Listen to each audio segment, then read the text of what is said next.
slave quarters was part of the way that they were allowed to communicate. Drums, and that's why drumming, when we drum here, it's, even though David says I drum like a white person.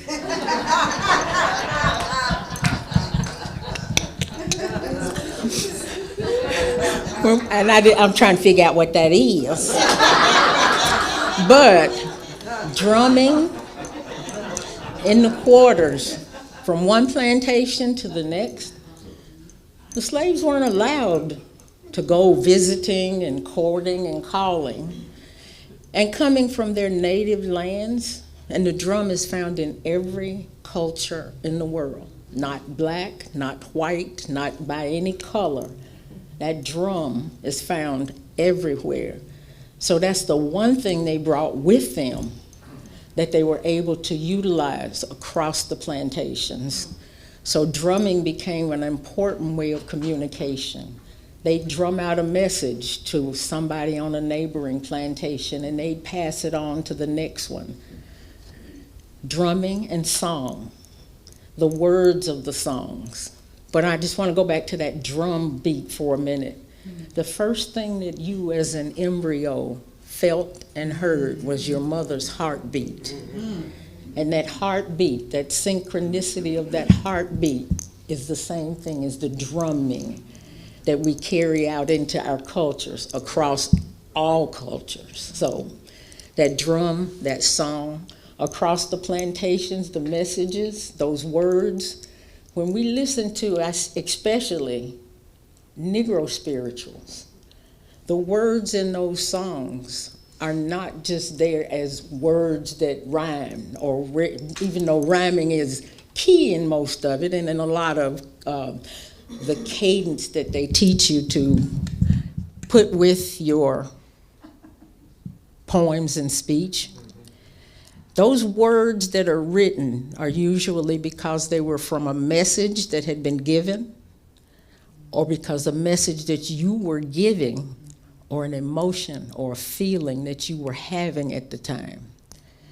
And I can't imagine, even though I'm a descendant, a direct descendant of slaves, I can't imagine being shackled in the bottom of a ship, chained with other human beings, laying in my own filth and my own waste for weeks and months on end, being fed the slop that was left from whatever meals the crew of the ship had had, and expected to survive. But guess what? Through all of that adversity, still they rose. Yes. They survived. They made it, not only to the Americas, but to South America. I mean, across the world. You'll find that the slave ships not only, we hear about it more in the African American diaspora here, but we were dropped off in countries all along the route, sometimes because of illness, and the captains of the ships felt like, if I can get rid of this crew that's sick here before they die, before we go to the next country, I'll get money. So those dollars were driving a lot of what was going on about dropping off. So that's how we populated the world. But I say all of that to say this. When we listen to songs, to music, pay attention to the words. See what, if anything, it sparks in your spirit. Now, I know that a lot of you I'm starting to not use terms like white or black, because we're learning. And my baby knew this as a little boy. He was like, I was saying something about a white person, and he was pulling my dress. He's like, she not white, Mama, she pink. I said, And I mean, so children understand. We're not white, and God knows, as much as I love the color black, I'm not black, I'm brown. We come in shades, all of us, from pink, as my child said, all the way down the road. But from that I'll put it this way, from the African American experience, things like the words to those spirituals, which William took you through a litany of songs that expressed the feeling and emotion that those slaves and that those people felt, as not only they traveled from those ships, the bows of those ships, into Charleston and the Carolinas and the Virginias.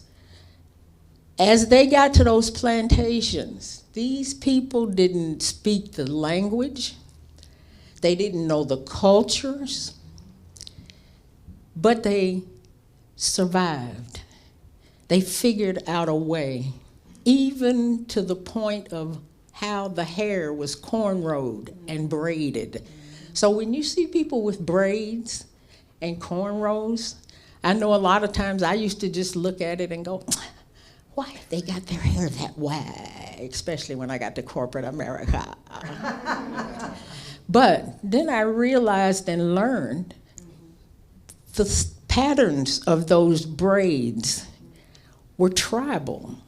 And that was a way for different slaves to identify people that came from the same countries that they came from, or the same tribe, through the way the hair was braided and cornrowed.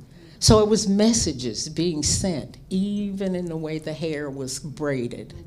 But could you imagine somebody jerking you up out of where you are now, taking you to a completely different land where you don't speak the language, you don't know any of the cultures, and you don't look like the people that have grabbed you? That's on the back end of having traveled for months in your own filth, chained and shackled in the bottom of a ship to a land where I don't know you, I don't speak your language. And then you're paraded around in front of strangers, usually unclothed and inspected. That in itself would create a plethora of emotions. But then you move on and you land on a plantation. You meet other people that look similar to you, but they don't speak the same language as you. You came from different countries, because people look at the continent of Africa like it's a country. It's not. It's a continent made up of multiple countries. And each one of those countries, within that country, there is a culture and subcultures and languages. So you got hundreds of languages and cultures right within one country on that continent. But just because they all look brown and have hair that's similar texture, people assume they all speak the same language. And they're on the plantation and they're figuring out, how do we communicate? They start with the drum. They move on to hair, dress, and song. Once they start to form words that they all feel, the song comes with the words. But before that, the drums, the rhythms, that's how they communicated. And through food. David knew I couldn't get too far without bringing that food in there. Because people can say what they want to, but food is a love language. Not only, I mean, we call it soul food typically when it's from the African American culture, but I'm sure that each one of you has a soul food that comes from the culture you come from. Because God knows if I get a pasta plate that's right, I'm having Italian soul food. That's if it's good. Now, don't get me wrong, and I'm just getting ready to say this. Olive Garden ain't the one, okay? But knowing that these things stem from what comes from our soul.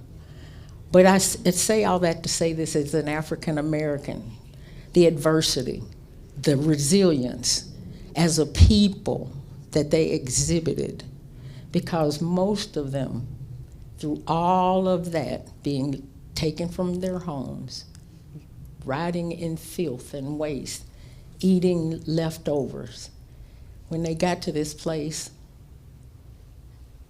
they survived.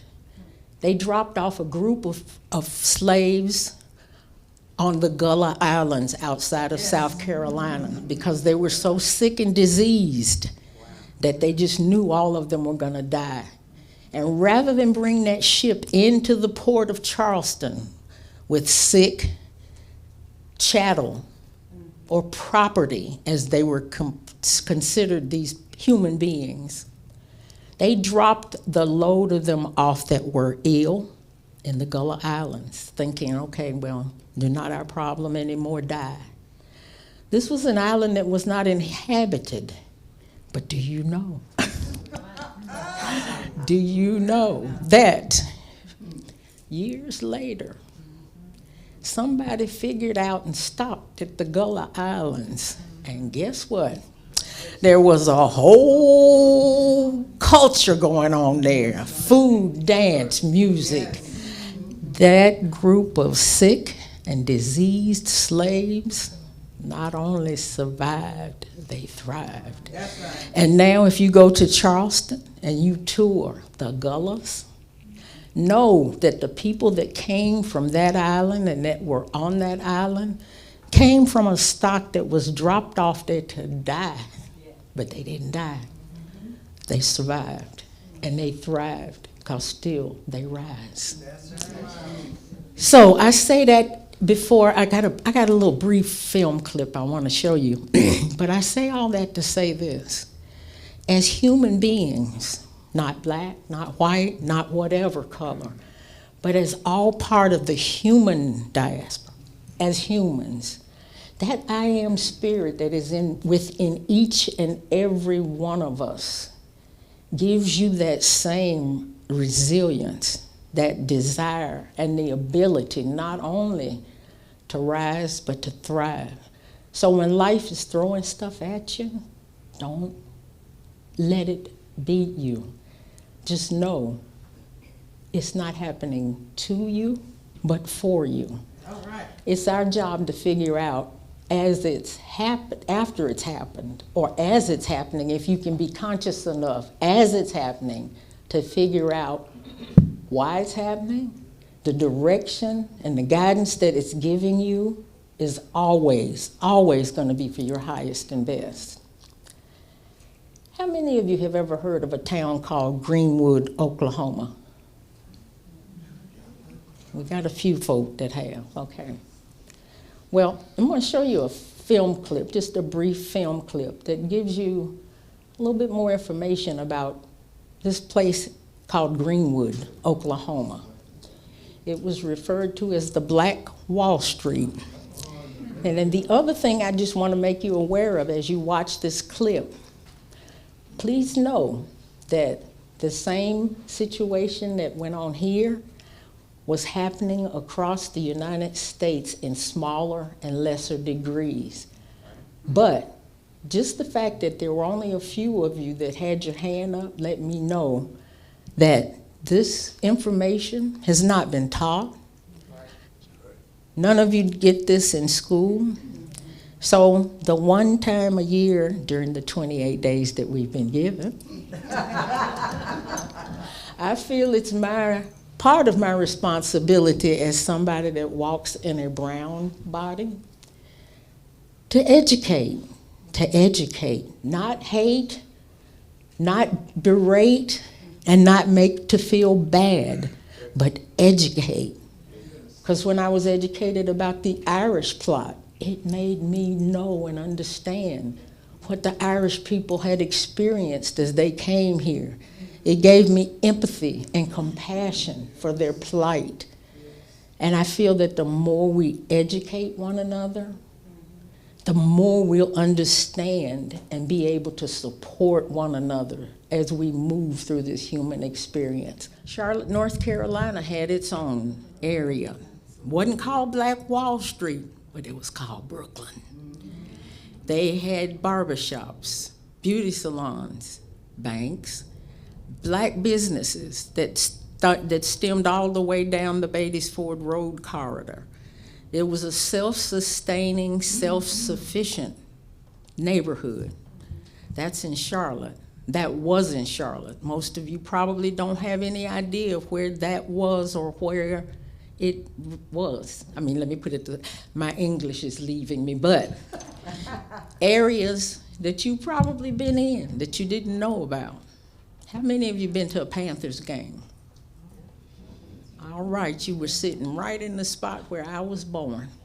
Wow. Back during the Brooklyn era, there was a hospital there called Good Samaritan Hospital. You'll probably see plaques in the stadium showing that the Good Samaritan Hospital was there, and Jackie's raising her hand because she was born there as well. When people ask me where I was born, I tell them on the 50-yard line of the Bank of America Stadium. Because that stadium sits right in the heart of where the Black Wall Street of Charlotte existed.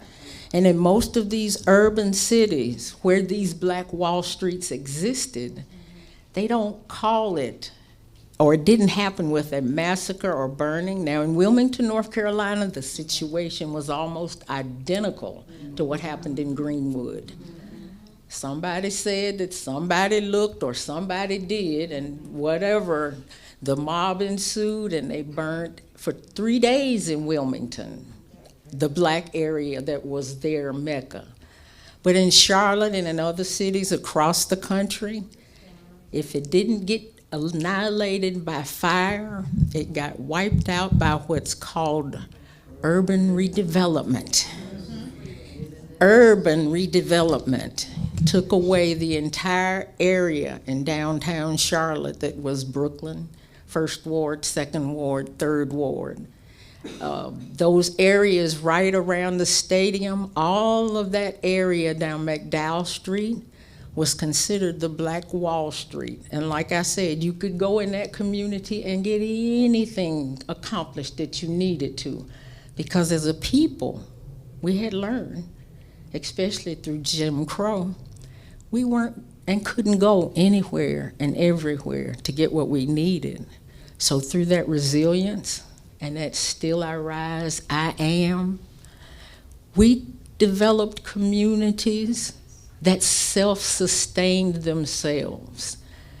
Everything we needed was in that area, because venturing too far from that area at times was not safe, unless you were going to work and back home. And in most of these areas, you had to be at home before sunset. And if you ever go into these towns where they say they had sunset laws, that's exactly what that sunset law meant. If you were of African American descent and you were in a certain area of town that was not predominantly African American, you had to be out of that area before the sun set, or you could be killed. Or, I mean, well, I don't know what would be worse. And even now, I understand if you kill me, you still can't kill me, the true me. But you could be killed, even to the point that when I see people or women named Anna now, I look at that in a different way. That was an acronym for Ain't No Niggas Allowed. Anna. So if you heard them talking about Anna, or a town belonged to Anna, you knew as a white person, oh, it's safe for me to live here because ain't no niggas allowed. So little things like that I feel as a human on this journey that I need to share with people is what my mission and goal is during the 28 days that we've been given. Because ultimately, it's a 365-day-a-year experience that's part of not only my history, but your history as well. Because even if it's not accepted or embraced, the history, the tenacity and the resilience that was brought to this country and others by people of African descent is part of everybody's history. So wiping it from the history books is not the optimum thing. We need to be teaching our children, teaching each other what the history was and why the history and the current attitudes are what they are. And I know a lot of times I used to get upset growing up because we go in places, and I never will forget my aunt took us downtown. She said, we're gonna eat when we get downtown. So I got downtown in Cresses, and I got excited because I've been a greedy child all my life. And I heard food, and that's all I thought about. What we gonna eat? And I saw a stool at a counter, and I ran toward that stool at the counter, at the lunch counter, and I felt the worst jerking I have ever felt in my neck. My aunt jerked me back. She's like, you can't sit there. And as a 4 or 5-year-old, you're looking like, you said we were gonna eat, what is wrong with you? And you're jerking me, and I'm gonna tell my mama as soon as we get home that you jerked me, but I'm confused at this point, not understanding. Why can't I sit down? And she's pulling me over toward the wall, and there were shelves, wooden shelves along the wall. She said, we can't sit there. We have to eat here, standing here. And I'm looking at the counter going, my feet hurt. I want to sit down. Why can't I sit there? And I'm crying and just really upset. Because as a child, you don't understand a lot of these things, but you learn to. You get to a point. She finally got me in the corner after she got my hot dog, because, you know, food calms me down. And she explained in my ear, baby, we can't sit there because we're black. And I'm like, well, it didn't make sense to me, but if you say so, because you're the adult. But we couldn't sit at the counter. That was reserved for whites. They had areas, and we were fortunate that they would allow you to come in the front door. We were allowed, they had low shelves for the children, and it was just a wooden plank that they had put up against the wall. And if we ate inside, that is where we had to eat. We couldn't sit. That was because we were allowed in. But most restaurants, if you were gonna eat there as a black patron, and you've probably seen black folk with their lunch boxes or shoe boxes, you had to take a shoe box with you to get your food, and you had to go to the back door to get that food put in that shoebox to take away, because you weren't allowed to come in the restaurant and sit down. And not only not allowed, you weren't allowed for them to put it on their plates because you would contaminate the plates. You weren't allowed to use the silverware because it would be contaminated. So you had to bring your own box with your shoe. So that's where that box lunch thing came from. That plus the laws across the country when we traveled, you couldn't go everywhere to eat. So we learned to pack food when we travel. And I never will forget my grandmother and my aunts when we take road trip, they'd take shoe boxes and line them with wax paper, and they'd make pies, and we had sweet potato pies, fried chicken, anything that would travel well. But we carried that with us because as we traveled, we never knew what places would allow us in or wouldn't allow us in. And if you were hungry and you're leaving from here trying to get to New York or Virginia, if you didn't have your own food, you'd just be in trouble. And using the restroom, that's why I don't know if you saw the movie, The Green Book. Oh, yeah.